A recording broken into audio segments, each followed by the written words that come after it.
ny fandrindrana zay ngamba. Isandrona eo hevitra mikasikindraraha iny ihany koa ny minisitry ny kolotsaina sy ny serasera raha ny fanazavany tsy vahaolana ny herisetra na inona olana mitranga. Voalohany indrindra aloha dia manamelika ny herisetra izay natao tamin'ny mpitandro ny filaminana. Araka ny teneniko hoe na inona mety ho tsy vitivikevitra, na inona mety hoe antony zany na tonga an'ireo olona ireo nanao an'iny zavatra nataony iny tsy misy manamarina ny herisetra izay natao feno abibiana zany tamin'ny mpitandro ny filaminana. Amin'izany ihany koa na inona tsisy manamarina ny fampiasana herisetra na ny ataontsika hoe fakana ny fitaovany mpanao gazety izay manao ny asany zany fa tokony avela no ny asany malalaka ny mpanao gazety. Na tiana na tsy tiana tetika asa mpanjakana ny tetika asa ao ahoriny ety Ambohitrimanjaka. Raha nambary ny solombavambahoaka nanaovana fanadihadiana tsy mitombona ny fisiany savorovoro manoloana ny fahavonona ny fanjakana ifampiresaka. Tiana fotsiny hoe aoka retsika mba tsy hanararoatra na toe-javatra ohatr'ireny satria raha mahafantatra fa ao anatin'ny lalàna mihitsiny dia rehefa ilain'ny fanjakana ny toerana anankiray anaovana fananam-panjakana na anaovana zavatra ho an'ny vahoaka na ho an'ny fanjakana dia omena zany tsy afaka mandahy antsika kanefany ny fitondram-panjakana ankehitriny dia mbola naka nametraka mesure d'accompagnement fa tsy andro ny fiainona intox intsony zao tsy andro ny fampiadiana intsony zao fa Madagasikara efa ao anatin'izay fiangana ho any amin'ny fampandrosoana izay. Hatreto mazava ny toromarika avy amin'ny fiadidiana ny Repoblika manoloana ity tetika asa Tanamasoandro niteraka resabe teto amin'ny fiarahamonina ity. Misy ny tompon'andraikitra afaka mamaly ny fanontaniany rehetra mikasika izany ary tsy misy tsy vita ny fifampiresahana. Miisa 5 ireo olona voasambotra vokatry ny fandratrana mpitandron'ny filaminana teny Ambohitrimanjaka alina. Mpitandro filaminana izay nanao ny asa nondaroan'ny mpikaramanady fanadina. Nisy andian'olona nanafika sy ny gafy ny orinasa iray manao fanamboaran-dalana eny Ambohitrimanjaka ny andron'ny omaly.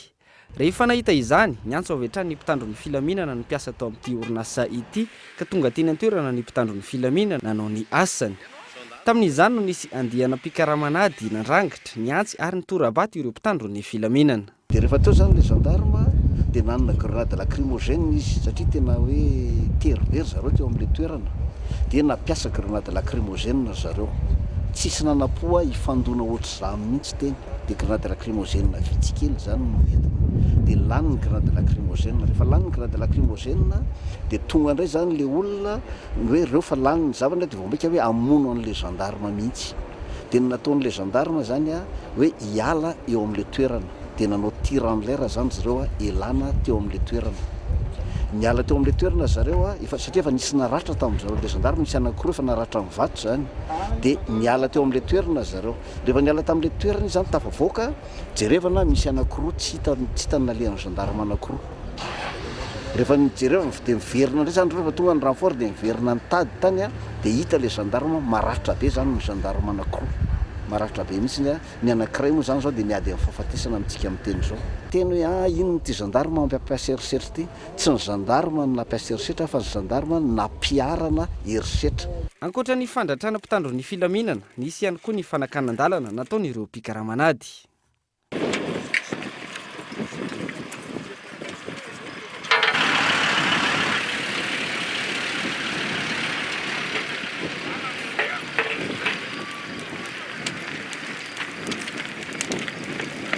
Taorian'ny fahatongavan'ireo renfort izay niezaka ny andrindra ny fifamoivoizana sy amerina amin'ny laona ny fiainana andavanandro ny mponina, ny lamina ny toedrarà. Niverina ny filaminana teny Ambohitrimanjaka. Hatramin'izao 5 ireo voasambotra ary anaovana fanadihadiana momba ny raharaha ny tranga alina. Manao antso ny sekretera-panjakana miadidina ny gendarmerie mandroana ny ataon'ireo mpanao politika ao ambadiky ny fanakorontanana eny Ambohitrimanjaka. Oka ty resaka manipulation politique sy resaka anaty mba oka mba tsy atao an'io oka mba hijanona le pratika politika amin'izay miandrasa indray fifidianana manaraka dia vita fa tsy eo ianao amoriporina zavatra sy tsy miady rehetrarehetra eo dia tsy mety le izy. Mitoy ny fanadihadiana amin'izao fotoana izao raha ny fanazavana ary atolotra ny fitsarana ireo izay nandika ny lalàna velona eto amin'ny tany sy ny firenena. ho an'ny mpanara-baovao tsy tokony atao takalonaina politika ny vahoaka izay efa mangetaheta fandrosoana. Mila fitoniana ny malagasy izorana makany amin'izay fampandrosoana izay. Nivoaka omaly ny valim-pitsarana mahakasika ny raha fitakin'ny Air France $750 amin'ny Air Madagascar. Miompana amin'ny fifanarahan'ny Air Madagascar sy Air France io valin'ny fitsarana io miantarandrianay. Tato anatin'ny taona maro no efa nitranga ny olan'ny kompania Air Madagascar sy Air France. Nianga tamin'ny fifanarahana ara-barotra tamin'ny alalan'ny fanjifana ny Airbus A340 taty amin'ny taona 2024 rehefa niara-ny minantoka tamin'ny Air Austral ny Air Madagascar dia nanapa-kevitra indray fa hividy ireo fiaramanidina ireo. Efa nisy ny volana aloha tamin'ny fotoana io izay $550 voalaza ho ofany. Ny zara roa nandoavan'izany, ny tapany voalohany $420 izay tombony ny $10 tamin'izany. Raika amin'ny $30 no naloha tamin'ny ampahany faharoa, $7 tamin'io tombony ihany koa. Taorin'io fandoavana vola io nanamafy ny mpandraharaha malagasy fa $20 faingo $10 sisa ny vola tokony alohan'ny Air Madagascar amin'ny Air France, $7 amin'io ny an'ny Airbus A340 voalohany ary $420 ambiny tamin'ilay faharoa. Raha izay no voalaza fa ambiny, ny tentina $750 nefa no vola takin'ny Air France amin'ny Air Madagascar ankehitriny. Antondra ny fanazavana ny mikasika ny clause ny annexe H. Ity farany izay nitarika ny raharaha teny anivon'ny fitsarana ara-barotra tany Paris. Araka ny valim-pitsarana nivoaka omaly, navoaka ny Tribunal de Commerce de Paris, nolavina ny fangatahana Air Madagascar ny amin'ny mikasika clause annexe H io. Nanambara kosa ny teo anivon'ny kompania Air Madagascar fa natontosa ny dingana manaraka mifanaraka amin'ny lalàna andraisana fepetra manohitra io valim-pitsarana io. Fepetra izay azo atao tsara hoy ny Paitoekarena. Amiko dia mety misy voie de recours hafa ihany atao ary mino fa efa mirona amin'izany koa angamba ry zareo hoe andeha metraka fitoriana na hitondra an'ilay raha zany amina juridiction afaka mety hiainy sy traité an'ilay izy amin'ny fomba hafa kokoa. Ny ankoatr'izay contrat ny fifanarahana no ny andohan'io zavatra io fa ny afara tamin'ny fisarahana na fifampitoriana ny fiverenana amin'izay fifampidiniana anaovana isina contrat zay no ahafahana manamora an'io mba tsy asian'ilay zavatra mihenjana. Orinasa miara-miasa anatina sehatra anankiray amin'ny sehatry ny secteur transport aérien zany tsy maintsy foana isina fiara-miasa eo na mety hisy ny concurrence sy ny sisa. Ny tsara indrindra dia miverina ny mitady ngamba ny possibilité na négociation na ny fomba ahafahana mifampiresaka hoe ahoana ny anaovana ity fa raha tsy izay ho antsika malagasy moa zany dia tsy misy zavatra tsy vita ny resaka. Mirona makany mety azontsika eritreretina sy antenaina sy angatana hoe ingany mba hitan'izay Etsy ankilany namafisiny Air Madagascar fa tsy hisy fiatraikany amin'ny sidiny ity olana eo anivon'ny kompania rotonto ity. Lany sy teo anivon'ny fivorimbe azon'ny besin'ny maro natrehana omaly tamin'ny 10 ora maraina ny ordre du jour iasan'ny solomavomboaka manomboka ny talata 15 oktobra hatramin'ny alatsinainy fa 4 ny volana novambra 2024 ka eto Andriatsilavo.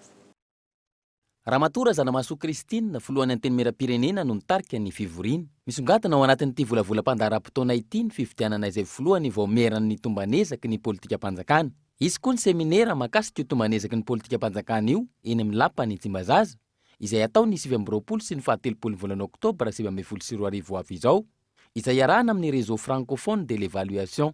Ankoatr'izay, hodinina sy andraisana fanapahan-kevitra ny talata 12 ny volana oktobra 2024 avy izao amin'ny 3 ora folakandro eny an-toerana ny volavolan-dalàna laharana fa aotraotra 3 bara 2024 tamin'ny fa 14 aogositra 2024 manome alalana ny fankatoavana, fifanarahana fisamboram-bola momba ny famatsiam-bola ny tetikasa fanamboarana ny tetezana ao amin'ny renirano ny Mangoky.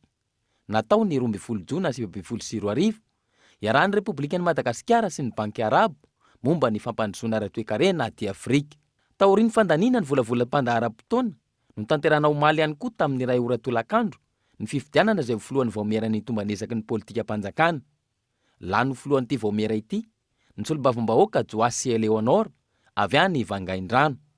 Kandidat tokana izy sady nahazo vato 100 tamin'ireo mpifidy misy 490. Tsara ho fantatra, ity vaomerany tombanezaky ny politika mpanjakana ity, ny vaomera faharoa amby 30 izay voalaza ny fitsipika anaty mifehy anteny meram-pirenena, izay vao nankatoavy ny fitarana avy momba ny lalam-panorenana na ny ACC ny 15 volana septambra 2020 lasa teo.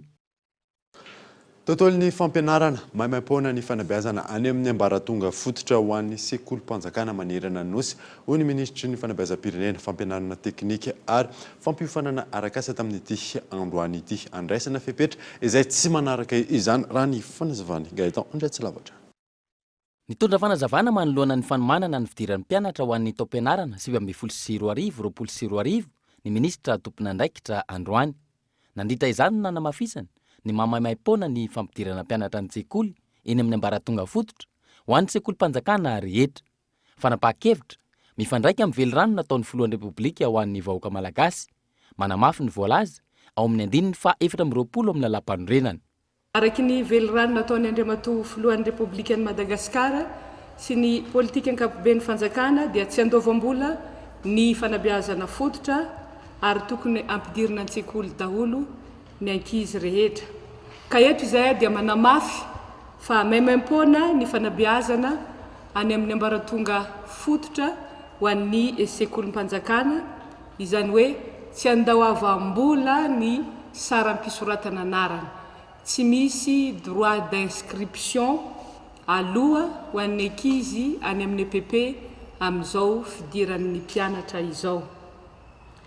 Tsy andahoavam-bola ihany koa ny saram-pisoratana anarana ho an'ny fanadinana CPE sy BPC fa ny baccalauréat kosa misy sarany aloha amin'izany ary anjaran'ny ministeran'ny fampianarana ambony no mandamina ny fandrindrana ny fanadinana baccalauréat. Tsy tokony isy araka izany sekolim-panjakana any amin'ny ambaratonga fototra hampandon'ny vola ray aman-dren'ny mpianatra. Andraisana fepetra ireo tsy manaraka izany hoy ny ministra. Noho izany dia manome baiko ny tompon'andraikitra rehetra isan'ny ambaratongany ho an'ny fanabeazana, indrindra ny tale-tsekoly rehetra any amin'ny EPP na fanabeazana fototra ny teniko mba mbiatra izay voalaza izay. Tsy maintsy andraisana fepetra araka izany ireo tompon'andraikitra izay amin'ny tsy manaraka izay toromarika omena izay. Na eo azy zany, misy ny fandaminana manokana iarahana amin'ny FRAM izay mpiara-miombonatoka amin'ny sekoly.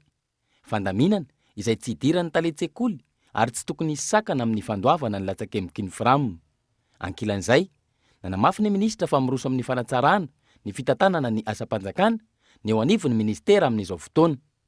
Isy araka izany ny famindran-toerana ahafana manatratra ny tanjona napetraka izay itsarana ihany koa ireo tompon'andraikitra tsirairay. Tsy maintsy hisy fifamindran-toerana ho an'ny tompon'andraikitra miainga ato anivon'ny ministera foibe, eny anivon'ny DRENETP, ny SISCO, ny ZAPy, ny talen-tsekoly, misy ny nécessité de service, misy ny nangataka, misy ny tsy maintsy nafindra noho ny fitarainan'ny ray aman-dren'ny mpianatra tompon'andraikitra ny toerana ka amin'izao fidiran'ny mpianatra izao dia fampahafantarana fa misy fifandibasan-toerana tsy maintsy ho raisin'ny ministera ho an'ny tompon'andraikitra vitsivitsy maromaro miainga avy eto anivon'ny ministera foibe.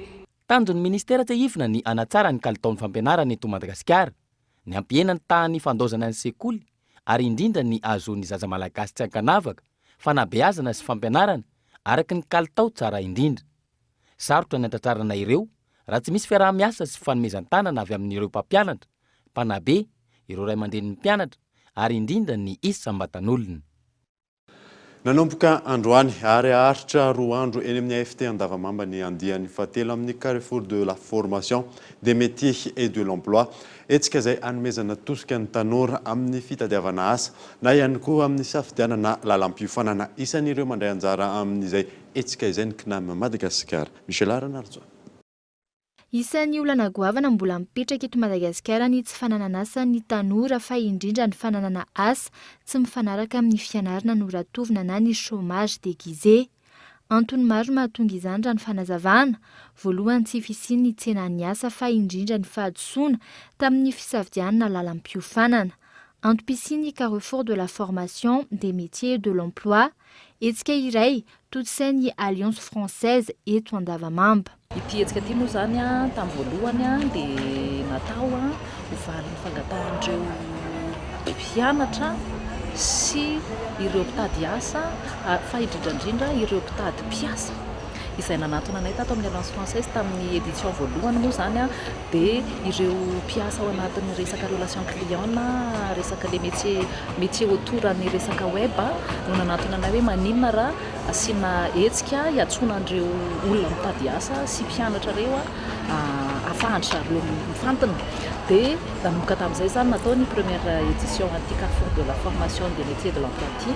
Dia hita le izy hoe naliana ny maro dia nivoatra foana moa izy androany zany tsika manomboka ny troisième édition. Iray amin'ireo mpandray anjara amin'ny ity andiany fahatelo amin'ny Carrefour de la formation des métiers de l'emploi ity ny CNAM Madagascar na ny Conservatoire national des arts et métiers. Fahafantarana ny CNAM aloha no tena hoe zava-dehibe satria na dia efa tamin'ny 2003 izay misy teto Madagasikara dia mbola maro ihany koa olona tsy mahafantatra an'izany CNAM izany dia tonga eto izay ampafantatra ary ihany koa hifampizara hanoro lalana an'ireo tanora mba hoe hitodi-dohany amin'izay hoe fampianarana ambony izay. Manana fijery mitovy amin'ny Alliance française izay eo amin'ny fanabeazana amin'izay hoe teny frantsay izay satria ny CNAM Madagascar dia université française.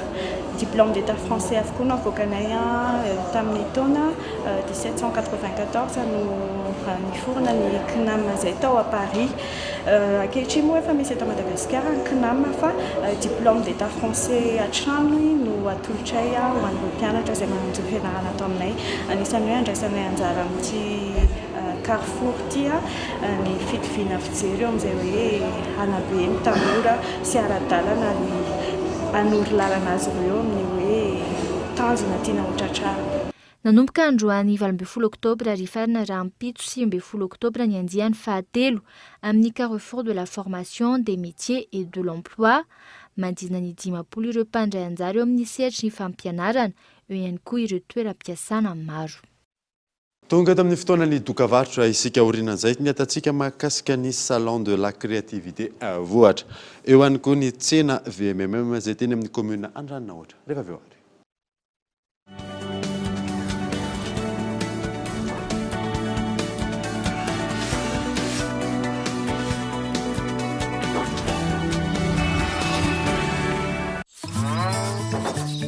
La vache qui rit. Sady matsiro no mampazoto manery, misy calcium sy vitamine ary fer ihany koa. Mahazo fafinaretana ery ny ankizy, fa na ny lehibe ihany koa. La vache qui rit, ho finaritra ny tontolo andronao.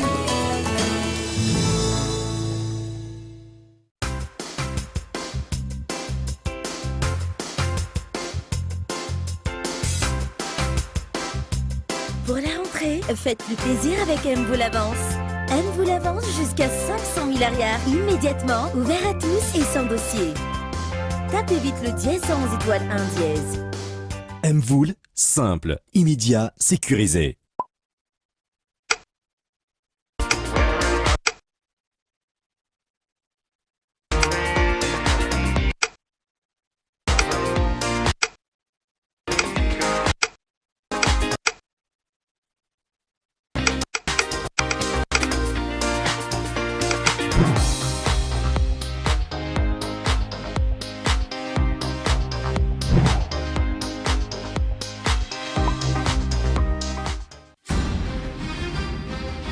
CNAM Madagascar vous offre une possibilité d'acquérir un diplôme international qui vous ouvre les portes dans le monde. Formant les plus hauts placés des administrations, CNAM vous propose plus de 658 parcours niveau bac à bac plus 8. Réussir, apprendre, innover. Les formations que nous offrons répondent aux normes du marché mondial du travail. Alors qu'attendez-vous pour investir dans votre réussite ? Faites partie des plus grands et visez plus haut. Apprendre au CNAM change votre vie. Yes, le CNAM.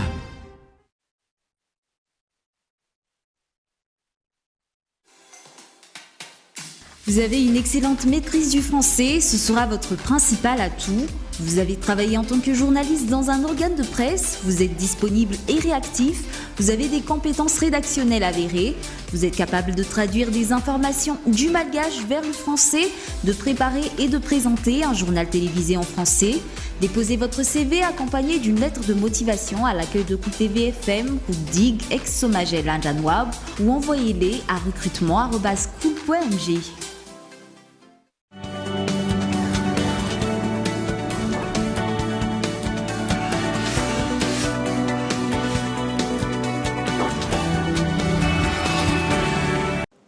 Vereto amin'ny fampalalam-bavao isika.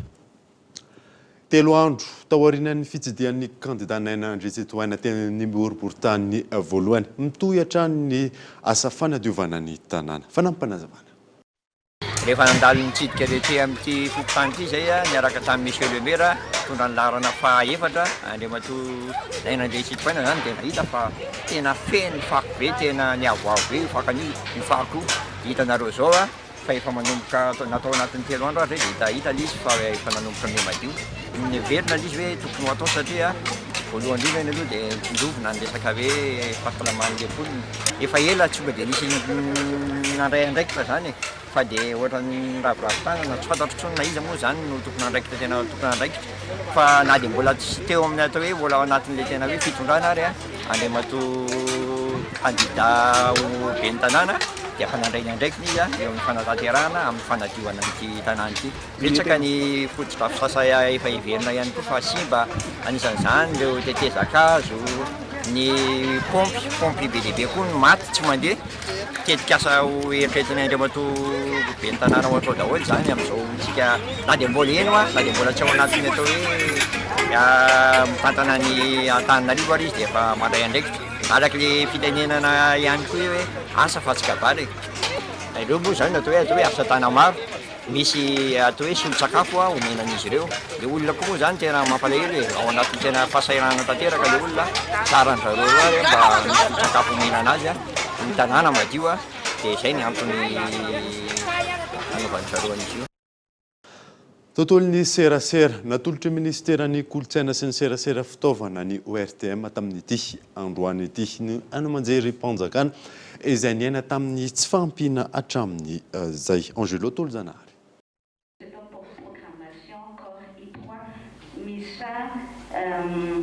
Roa dia fito dia roa dia folo zay totalin'izay dia ny emetrara zany mbola isy roapolo avy. Fanambona apetraky ny fitondram-panjakana amin'izao fotoana ny fanavozana ny hainao manjery-mpanjakana. Androany nanolotra fitaovana ho azy ireo ny ministra ny serasera sy ny kolotsaina. Fitaovana izay manara-penitra avokoa ary manaraka ny toetrandro. Nambaran'ny ministra ny serasera sy ny kolotsaina fa natao anjorom-bala ny hainao manjery-mpanjakana hatramin'izay. Ankehitriny vonina ministera ny hanavao indray ny TVM sy ny RNM. Ao anatin'ny fandaran'asa contrat programme amin'ny ministra ny fanavaozana sy ny fanatsarana ny radio-pirenena malagasy sy televiziona malagasy. Ny lalatsaina nentin'ny ministera dia tsotra hoe hatramin'izay dia faralahy foana zany faravavy ny hainao manjery-mpanjakana dia ohatra hoe tsisy mijery raha tsy efa tsy maintsy mijery.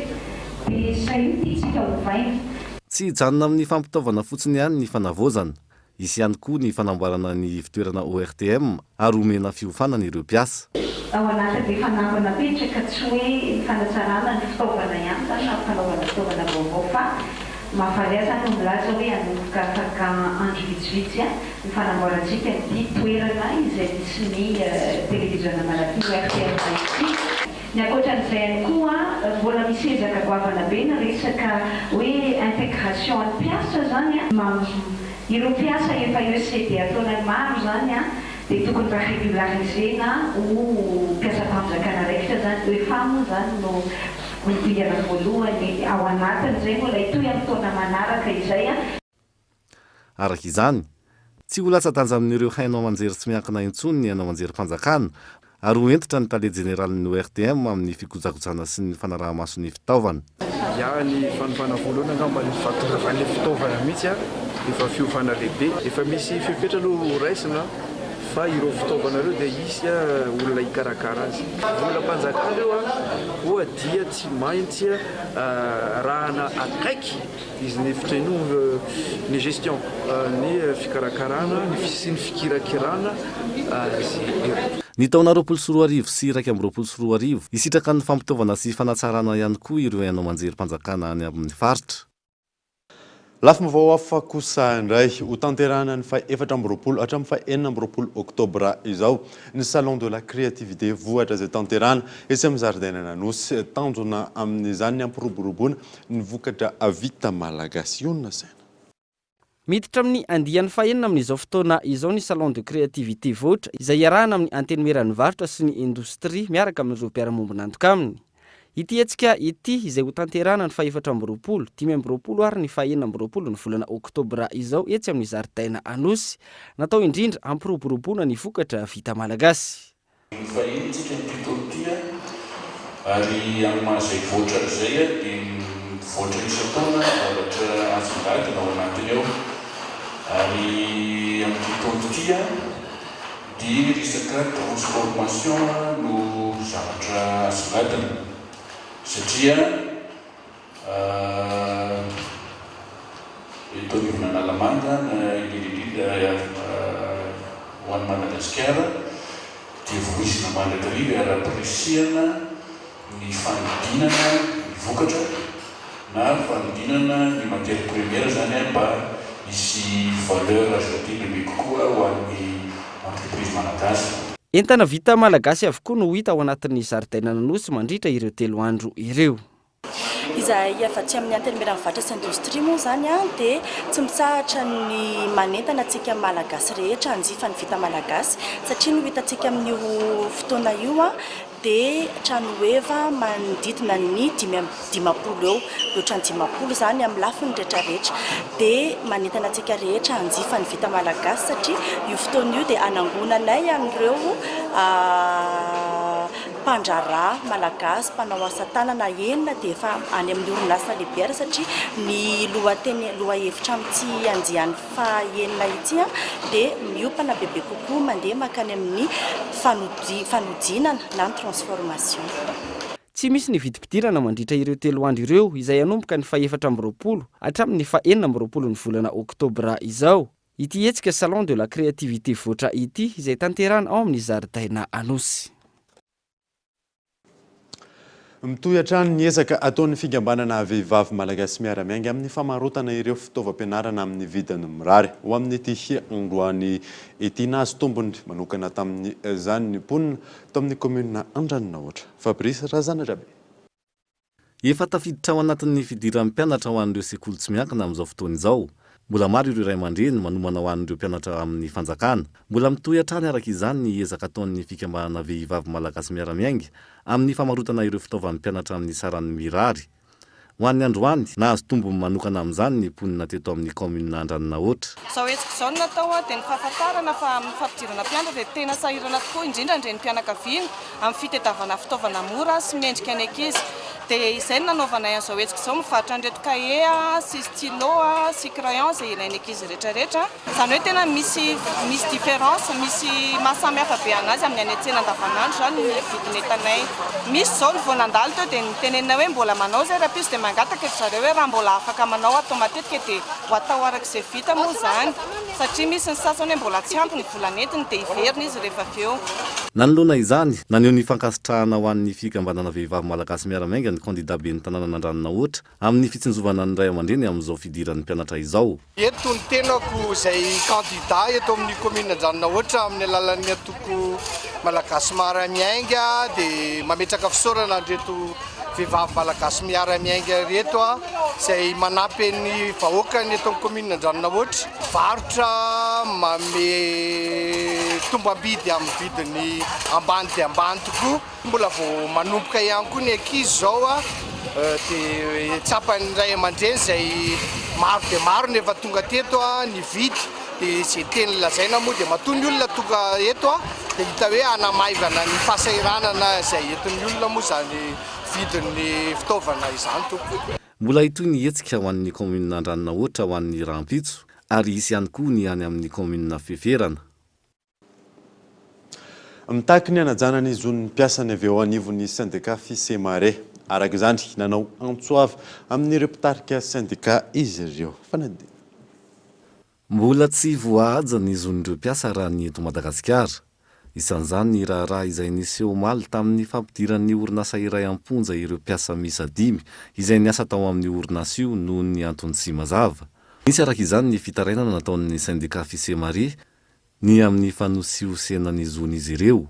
Mangataka ihany koa izy ireo ny anaraha-maso akaiky ny tranga tahaka izany. Misedra ny mafia ny syndicat Fisemare manoloana ny andraikitra sahany amin'ny fiarovana amin'ny mpiasa eny anivon'ny orinasa eny amin'izao fotoana izao. Tsy voa izao raha eto anivon'ny ity orinasa anankiray ity irery ihany no nitrangana izao zavatra izao.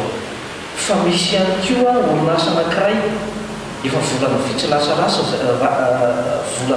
lasa izay dia misy toe-javatra ohatry izao koa tompon'andraikitra tao anatin'ny syndicat Fisemare ihany koa mbola ritain'ny orinasa io sy ny mpampiasa zany eny anivon'ny fitsarana ihany koa. Zay zany mahatsapa fa dia voaososy ny fahalalahana syndikaly eto Madagasikara. Ankoatr'izay, nisy nitsindrina tao an'ireo syndicat tsy ho afaka aneo hevitra ankalalahana sy taky ny zon'ireo mpiasa. Mitohy hatrany araka izany ny tolona ho an'ny fanajana ny zo ataon'ireo syndicat ary angatahan'izy ireo fifanomezan-tanana eo amin'ny samy syndicat ho an'ny tolona iombonana. Miampy indray no nahazo loka tamin'ny lalao izy izay kilalao iarana amin'ny Cool TV FM Fisariana izay atao isa maraina ao anatin'ny fandaharana Sokol. Fanadina. Tahaka ny isan-taona mitohy hatrany ny lalao quiz cool karakarain'ny Cool TV FM entina anampiana ny ray aman-dreny amin'izao fidiran'ny mpianatra izao. Tanterahana isa maraina ao amin'ny fandaharana Sokol ny Fisariana. Ireto avy ny tsara vitana tamin'ity androany zoma fa 12 ny volana Oktobra tamin'ny 2024 ity. Voalohany amin'izany Rahary ny aina Mirana Natasha ary ny voasarika faharoa Rakotonerina Steven. Tsotra ny fandraisana anjara. Midira en page Cool TV FM, atov j'aime, ary manova commentaire eo amin'ilay publication Quiz Cool 2019. Misy ny fanontaniana izay miova isan'andro. Tanterahana mandritra ny fandarana mivantana Sokola ny Fisariana isa maraina ka mahazo chèque cadeau mitentina 5 alina ariary ireo tsara vitana. Masotomy lalao areo. Dia iny maresaka iraisam-pirenena iny manakatana vaovao tamin'ity alina ity ankasitrany ianao nanaraka izany. Soava maharitry dia veloma fodalo tompoko.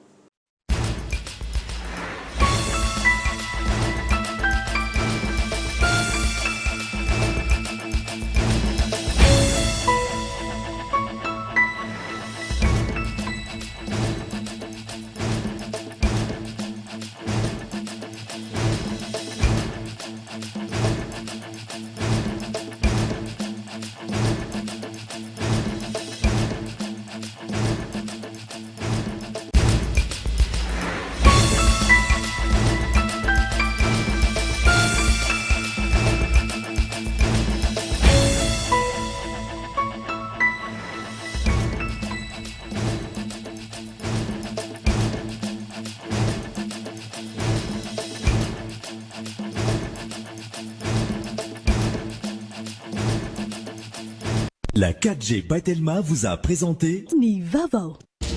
Batimax, la qualité au meilleur prix.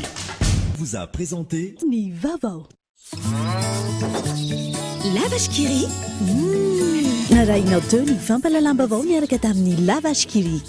Lavage Kiri. Ofinaritra ny tontolo andronao.